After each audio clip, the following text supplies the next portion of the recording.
Leave the hummus, leave the hummus.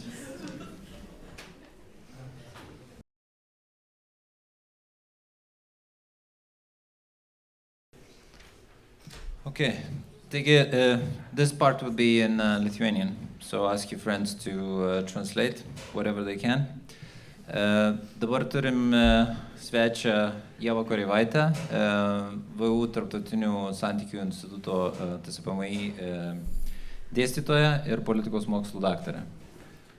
Sveika atvykus. Sveiki.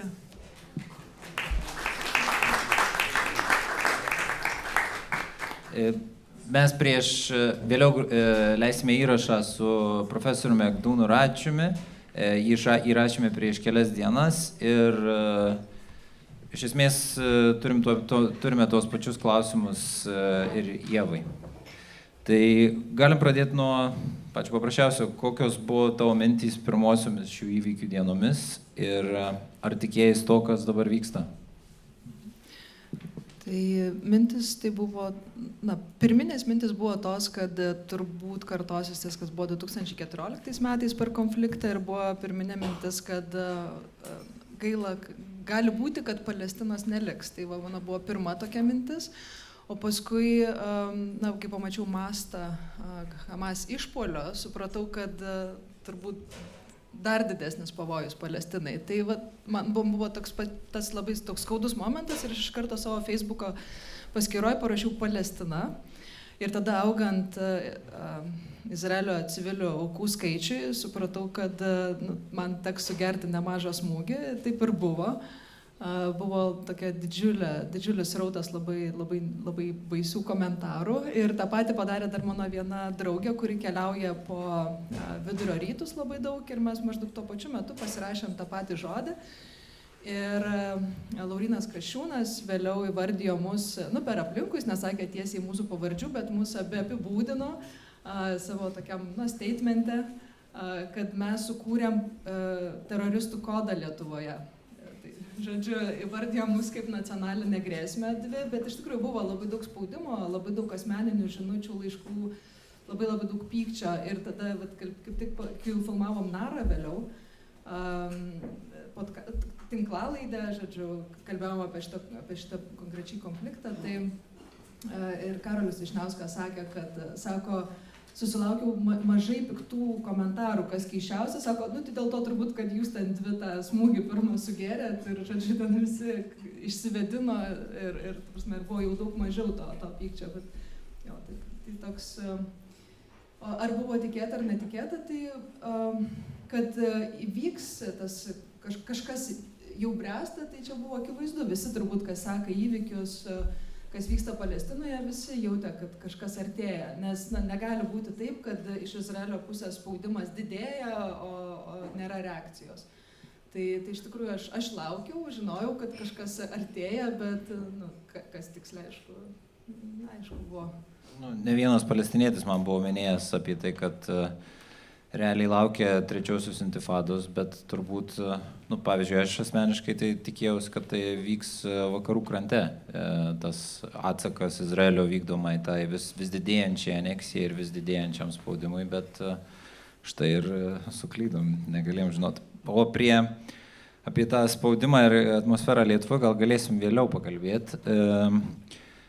Šitas karas Gazoje, čia galbūt netgi sunku pavadinti karu, per kurį žūsta tūkstančiai civilių, jau yra kelintas per pastaruosius 2 dešimtmečius. Kodėl tavo nuomonė, taip paprastai išsireiškus, Izraelis taip nekenčia tos Gazos? Tai aš manau, kad yra toks dvilypė priežastis. Viena vertus tai yra ideologija, nes mes čia matome, kad mūsų spaudoje Izraelis pristatomas kaip tokia vakarietiška progresyvi valstybė, turinti tokią nuosaikę kažką tarsi politiką, bet taip nėra. Tai vis dėlto reikia žinoti, kas yra sionizmas, tai yra ideologija, tai yra jau tai, kad izmas, ar ne, visi izmai yra ideologijos ir visos yra ekskliuzivistinės, reiškia, kad jos išskiria pagal tam tikrą bruožą save. Tai konkrečiai čia tas bruožas yra žydiškumas. Ir aišku, kad visi, kas trukdo vystytis tą ideologijai ir yra savotiški priešai. Tai mes matėm tų ideologijų labai daug ir Europoje, ir čia mes gyvenom vienos ideologijos priespaudai.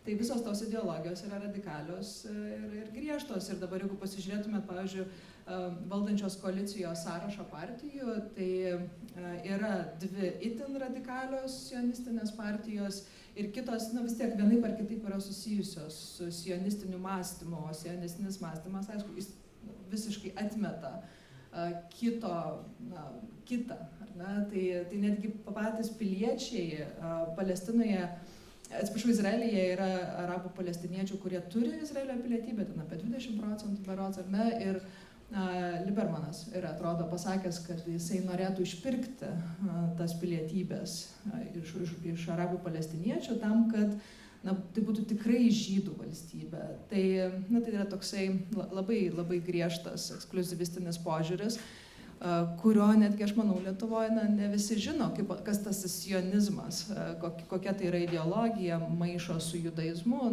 Tai čia yra izmas, tai pat kaip mes turim islamizmą, tai irgi ekskliuzivistinio tipo ideologija ir jos dvi, kai susitinka, yra problemų.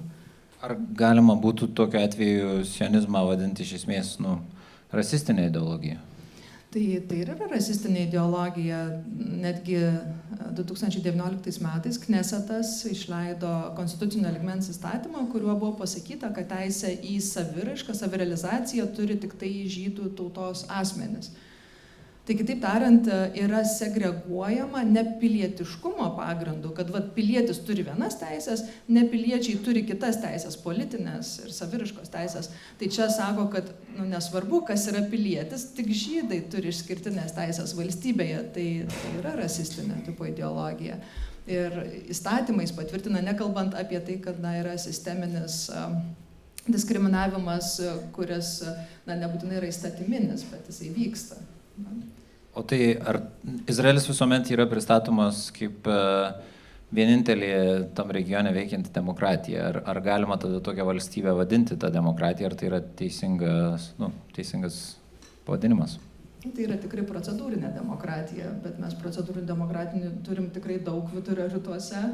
Dabar kaip dėl turinių, tai vėlgi jie turi tam tikras tos liberalistinius naratyvus, pavyzdžiui, dėl LGBT bendruomenės. Su žodžio laisvė žinom, kad yra problemų, netgi ir tose pačiose universitetuose, dėstytojai, jeigu jie kalba netinkamai, sakykime, nėra pasakyta, kad jie to negali daryti, bet žinom, kiek yra naudojama prieš juos kažkokio spaudimo, vėlgi, kad jie to nedarytų. Tai ir yra visada duodamos, man kas įdomu, kad yra dvi atskiros ataskaitos, nes kai sako, pasižiūrėkit Freedom House ataskaitas, kaip atrodo demokratija Izraelyje, tai yra viena ataskaita skirta Izraelio piliečiam, kaip elgiasi Izraelio vyriausybė su savo piliečiais, ten jau prasti vaizdai pastaruoju metu, ir atskira ataskaita yra, kaip jie elgiasi su okupuotų teritorijų žmonėmis. Tai pagal tą, kaip su savo piliečiais, tai Izraelis pakankamai gerai stovi regione, bet kaip su okupuotais žmonėmis, tai yra blogiau už Saudo Arabiją. Tai jeigu sudėsim į vieną, tai tada demokratijos indeksas stipriai krenta, bet niekas į tą vieną nesudeda. Čia yra tokia specifinė politika, kad tos ataskaitos yra atskirai vertinamas atskiras ir jos atskirai yra laikomos. O tai čia gali būti susiję ir su tais, ką Amnesty International, Human Rights Watch vadina apartheidu Izraelyje, kad ką tu minėjai dabar ir kitas aspektas, pavyzdžiui, tai, kad palestiniečiai ir izraeliečiai važinėja kai kuriuose dalyse skirtingais netgi keliais. Tai taip, tai ir yra daugiausia vertinamas vakarų krantas, kaip aš minėjau tą ataskaitą, tai yra kaip vakarų krante Izraelis elgiasi su tais okupuotais žmonėmis. Tai Gazos ruožo ataskaitos yra visiškai jau kitokios ten. Bet vakarų krante konkrečiai, tai taip, tai yra apartheidinė politika, kai yra tiesiog infrastruktūros požiūrių, tas bendro tokio kasdieninio sugyvenimo požiūrių vykdama atskirtis. Tai taip, bet manau, kad, aš nežinau, turbūt jau apie tai čia buvo kalbėta ir apie tai žinoma, ar ne, kokios yra sąlygos. Gal ne, šiandien nebuvo taip, gal kalbėjom apie Apie vakarų krante esančią diskriminaciją tokia iš kasdienės pusės, tarkim, patikros punktai, ten prieimas prie vandens, bet kažkokių, tokių lygmenių mes apie tai kalbėjom. Tiesiog yra 3 lygmenis, tai yra ABC sektoriai ir ten jie yra skirtingai valdomi. Tai apie 18% teritorijos vakarų kranto kontroliuoja Palestinos National Authority, kaip tai verčiasi. Palestinos dabartinė valdžia vakarų krantų savivalda. Tai jie valdo tiek administracinius, tiek saugumo klausimus, tai yra B sektorius 22%, kažkur teritorijos, kur yra Palestinos savivalda valdo tik tai administracinius klausimus, Izraelio saugumo klausimus ir tada jau likusi teritorija yra grynai Izraelio valdžioje. Tai žinom tai, kad ten, kur Izraelio valdžia, tai yra, kitaip tariant, B ir C sektoriai, ten palestiniečiam galioja karo teisė, kitaip tariant, tai už administracinius nusižengimus yra taikoma karo teisė, kas yra, jau čia yra baisaus lygio diskriminacija ir spaudimas žmonėm. O šiaip tai yra labai daug dokumentikos sukurta, turbūt galima žiūrėti ir matyti. Turbūt jau rekomendavo čia 5 Broken Cameras, kas yra tokia, pamatyti, kaip atrodo ta kasdienybė vakarų kranto, kokios yra priemonės naudojamos tam saugumui palaikyti. Tai vėlgi, kai jūs klausot, ar taip nekenčia Gazos ruožo, tai viena vertus tai yra ideologinis naratyvas, ar ne, kad ir antras naratyvas yra tas saugumo naratyvas. Ir tada kokios saugumo strategijos yra taikomos tam, kad saugumą užtikrinti.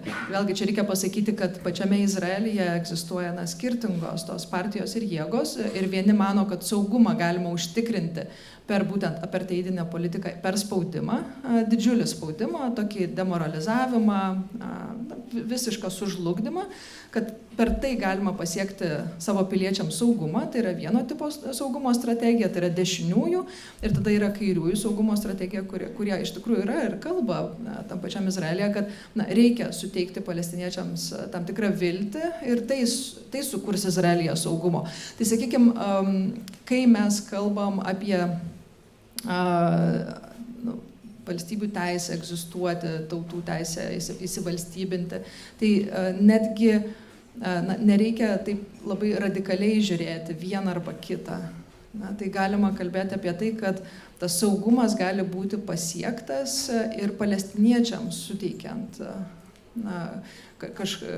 kažkokių galimybių.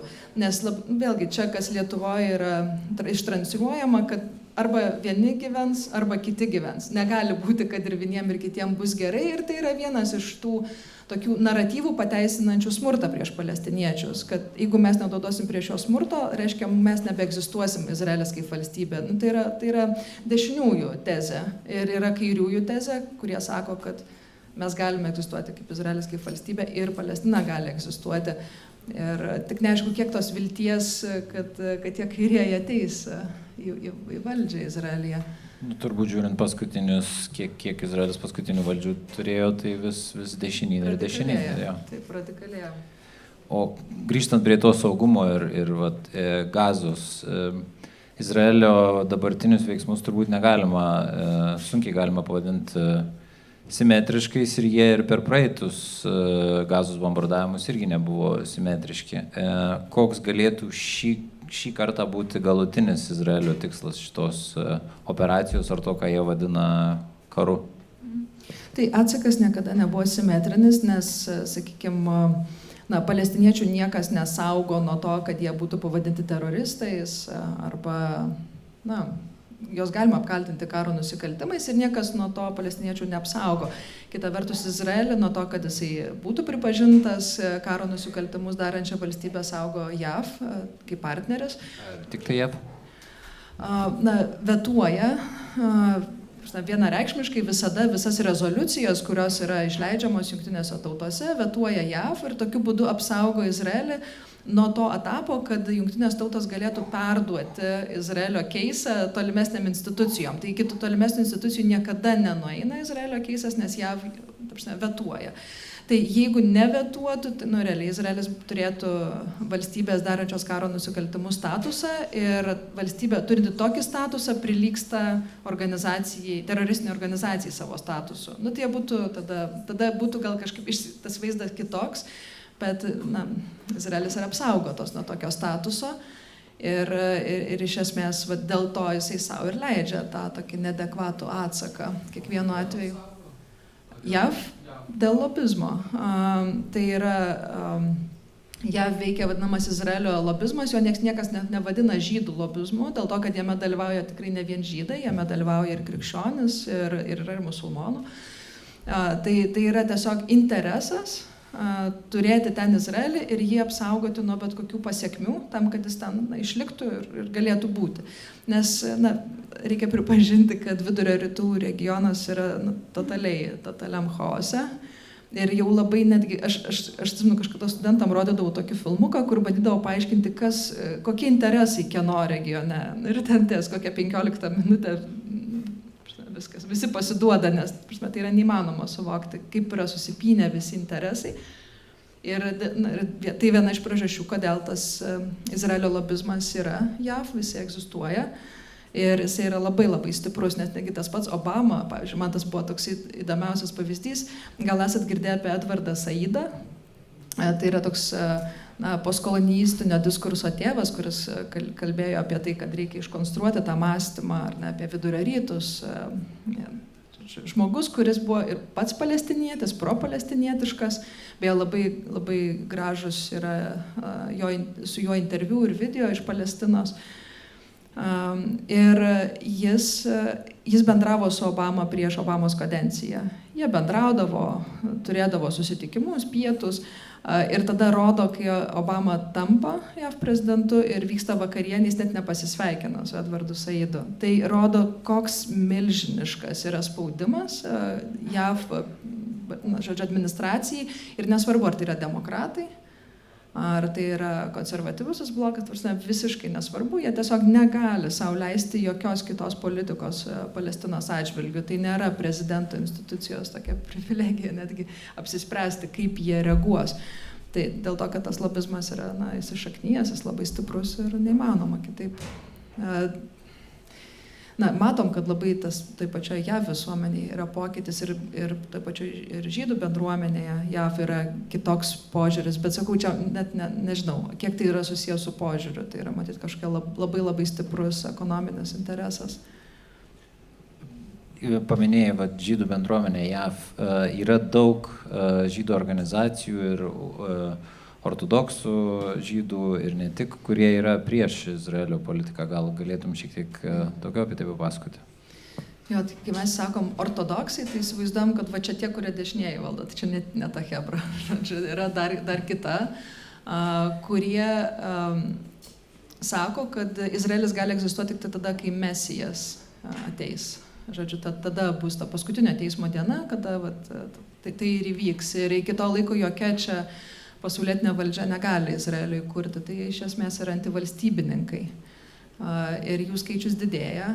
Vėlgi ir dėl to netgi kartais diskutuojama, kad galbūt čia Izraelis paskatino tuos visus veiksmus, tą susitvarkymą tol, kol anie neužmynė ant kojos. Tai tu klausi irgi, koks čia gali būti scenarijus, tai turbūt vėlgi, sakau, dešinieji, jie nori gyvendyti tą savo matymą ir saugumo strategiją, plus savo tą realizuoti sionistinį požiūrį, kad dabar toj teritorijai susikurti Izraelį. Tai aneksija, čia jokia kontroversija, ką aš sakau, ar ne, nes vyksta aneksija, pastovi aneksija, tai yra apie 60% vakarų kranto jau yra Izraelio rankose ir toliau vyksta valstybiniai projektai, kai valstybė tiesiog kuria nausėdiją, tada yra dar nevalstybiniai projektai, visi šitie nelegalūs nausėdijų gyventojai, kur atvažiuoja kas nors žydas, grįžta į Izraelį, grįžta tai čia, kur prieš 2000 metų buvo, tai grįžta ir tada gauna per 2 dienas kažkur pilietybę, tai yra teisė grįžti. Ir tada jis pasistato savo vagonetę pas palestinietį kieme, kariuomenė turi sukurti jam saugumo zoną, duoti ten vandens, elektros, ko jam reikia. Ir tai yra nelegali nausėdija, kurias turėtų iškraustyti, bet vėlgi kartais užtrunka labai ilgai teismo procesai, kad jos iškraustytų. Tai, žodžiu, vakarų krantas yra aneksuojamas ir tada ką daryti su to Gazos ruožu? Aptvėrė tvora, bet nervuoja, jie ten šaudo. Ar ne? Tai ką daryti su tuo tada Gazos ruožu? Tai vėlgi tam, kad jį neutralizuoti, reikia jį įeiti. Na, tai tą ir daro. Turi pretekstą, įeis ir čia turbūt kalbama apie tai, kad jeigu Egiptas atvertų sienas ir Egiptas įtarė, supranta, kad jeigu atver sienas, nieks atgal tų palestiniečių neims. Tai dėl to Egiptas ir taip ir sako, čia visi sako, tai ką čia arabai va vienodi, vis jie nevienodi, čia dar toksai irgi mitas geras sukurtas, nes yra tokia panarabizmo ideologija, kuri jinai veikia, jinai buvo vidurio rytuose kaip idėja, kad jeigu arabai susivienys, jie gali atlaikyti tą visą kolonializmo spaudimą.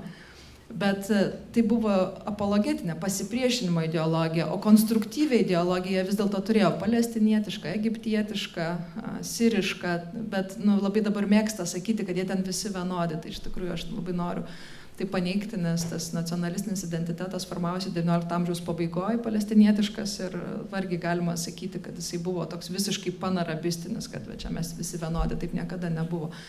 Ir tai žodžiu, tas netgi būtų nepagrįsta, kad Egipte turėtų gyventi palestiniečiai, ar ne? Gali gyventi, aišku, humanitariniais pagrindais, jeigu Izraelis išstums, bet neturėtų. Tai ir žino Egiptas, nes atsimena iš 48 metų, 67 metų konfliktų, kad kai palestiniečiai išeidavo per sieną, jie atgal negrįždavo, nes Izraelis pažeidžia tarptautinę teisę ir neužtikrina teisės grįžti ir kompensacijų taip pat neišmoka. Tai yra, kad išėjai už sienos, viskas, viso gero. Lietuvos žiniasklaida ir Lietuvos politikai iš karto po Hamas atakai prasidėjus, iš karto pradėjo kalbėti apie Iraną ir Irano vaidmenį šitame visame. Ir tu kaip Irano žinovė gal gali pakomentuoti tą Irano vaidmenį viso šito situacijai. Aš sakau, tai kadangi regionas susimovęs totaliai, tai kam nereikia ten to konflikto, žodžiu, visiems reikia, visi ten yra ką nors, žodžiu, investavę jį. Tai Iranas tikrai yra irgi prisidėjęs prie to konflikto, bet man atrodo, kad čia yra bandymas diskredituoti palestiniečių sukilimą, palestiniečių poreikį valstybingumui, sakant, kad jie čia yra tiesiog Irano įrankis. Čia tas pats, kas buvo bandoma ir pabėgėlius, ar ne, kurie prie Baltarusijos sienos buvo, tai irgi sakant, kad jie yra Baltarusijos įrankis, tai tik tiek, jos ir taip ir te matom tada. Tai čia lygiai tas pats vyksta, kad bandoma juos parodyti kaip kažkokį instrumentą, kuris nusileido iš dangaus, niekaip nesusiję su palestiniečių tragedija, su palestiniečių situacija, su palestiniečių poreikiais. Tiesiog, žodžiu, kalbam apie Iraną, nekalbam apie Palestiną. Tai manau, kad taip, o kad Iranas, aišku, kad jisai prisidėjęs, tai faktas, nes Iranas jis pastoviai. Jisai yra valstybė, kuri patiria milžinišką spaudimą iš vakarų, kadangi neturi konvencinės ginkluotės, kurie galėtų atsimušti, tai jisai turi nekonvencinę tokią gynybos strategiją, kad jisai kūrė visus tuos vienetus, įvairiausias organizacijas radikales, bando perimti vyriausybės, pavyzdžiui, užsitikrino Sirijos vyriausybės tokį paramą, ten Libane turi, įkėlęs koją Iraką perėmė, tam, kad jis kūrėsi saugumo zoną ir sako, kad jeigu jūs prie mūsų lysit, Amerikai konkrečiai sako, Izraeliui sako, jeigu prie mūsų lysit, mes visus aktyvizuosim, jums bus blogai. Ir jiems Hamas irgi gerai yra turėti, nes jie sako, ir šituos dar aktyvizuosim. Tai jiems faina turėti šitą visą radikalią hebrą aplinkui, bet kita vertus, kad ten Iranui tai būtų vienintelis šansas čia kažkaip pasireikšti, tai tikrai ne, nes čia aišku, tokia toks gilesnė jo analizė būtų ta, kad Iranas kuria šiitinį bloką radikalų. Ne tai, kad jis nenorėtų ir sunitinio įtraukti, bet sunitai jo nemėgsta. Tai Iranui nelabai pavyksta prisikalbinti sunitų, kad, žodžiu, ten dar labiau prasiplėstų. Tai kad Hamas kaip sunitinė organizacija, jinai bendrauja su Iranu dėl to, kad gauna pinigus, bet tuo momentu, kai kas nors kitas jiems duotų pinigus, jie iš tikrųjų iš karto norėtų atsisakyti Irano, nes jiems visai ten ideologiškai absoliučiai nepakeliui. Hamas su Irano visais radikalais, jie nieko bendro negali turėti ideologiškai. Netgi mes matom, kad sunitai, kad tas sunitų radikalizmas, jis yra toks irgi, jis yra labai specifinis, nes žinom, kad, pavyzdžiui, yra ten radikalios Al-Qaida, ISIS, Hamas, ir jos visos tarpusavį viena kitų baisiausiai nekenčia. Nes Al-Qaida atskyrė ISIS nuo savo struktūros, sakė, jūs per žiaurus, ISIS labai nepatenkinti Hamas, nes tie per švelnus, žodžiu, tarpusavį susipykę visi teologiškai, tai kad su Iranu jie kažkaip sutartų, tai čia iš viso be šansų, bet šitame etape, taip, Iranui faina, kad Hamas su jais, bet ar Iranas ten norėtų įsitraukti į šitą konfliktą, vargiai, jisai daugiau atgrasinimui laiko visas tas organizacijas ir visą tą konfliktiškumą. Tai, sakau, yra interesas Irano, bet kartu manau, kad jisai yra pervertintas ir specialiai pervertintas, ne šiaip savo. Tam, kad mes, bet vėlgi, kai ieškom sisteminių priežasčių, aš apie tai iš karto ir pradėjau kalbėti nuo pirmos dienos apie kokios tai sisteminės priežastis, tai kad nereiktų mums pasižiūrėti į Palestiną, į jo situaciją, nu tai tada pasižiūrime į Iraną visi, ar ne, ir taip kažkaip. Pabaigai gal ir sugrįžkim tada į tą Lietuvą, nes tu minėjai, kad gavai daug visokiausių žinučių ir Kasčiūnas spėjo pasisakyti, apie mus irgi buvo pasisakyti nemažai. Kodėl, kaip tu vertini Lietuvoje esančią situaciją iš tų klausimų ir Lietuvos valdžios poziciją Palestinos klausimų? Tai aš manau, kad yra vis dėlto labai stiprus sukurtas Izraelio naratyvas. Reikia pripažinti, kad čia yra tikrai galios milžiniška simetrija ir ne tik karyboje, bet ir komunikacijoje. Kad Izraelis labai daug skiria pajėgų tam, kad kurtų naratyvus apie tai, kas yra palestiniečiai, kas yra Izraelis. Ir aš manau, kad jie labai daug investavo, norėdami pasakyti, kad Palestina yra Rusija, o Izraelis yra Ukraina. Čia yra didžiulė investicija padaryta ir kai žmonės tai kartoja, tai man absoliuti yra tokia šizofrenija, ta prasme, nesusivokimas visiškas, bet tai yra padaryta ir netgi, sunku, be galo sunku tai iškonstruoti. Tai susiduriam su tuo sunkumu. Gal publika turi klausimų? Taip. Aš norėjau paklausti, o valstybė, suprantu, Palestina taip ir nesukursim, kažkaip administruojasi, bet tai kaip ne valstybė yra, ne?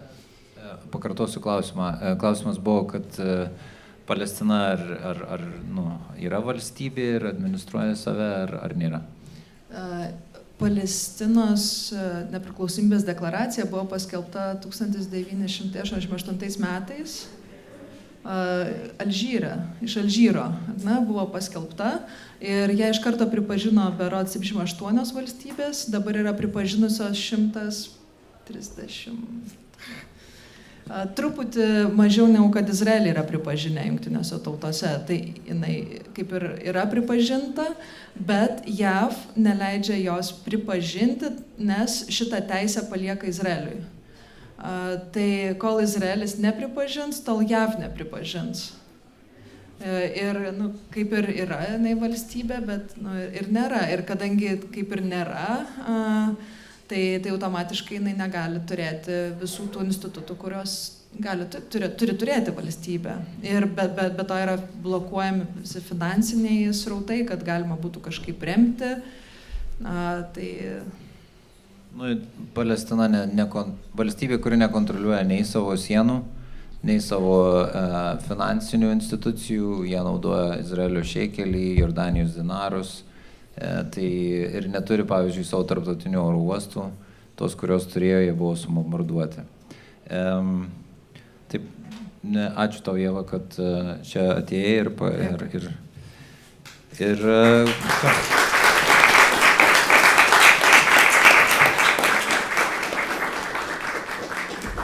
ir dabar dar viena muzikinė pertraukėlė ir tada sugrįšim vėl.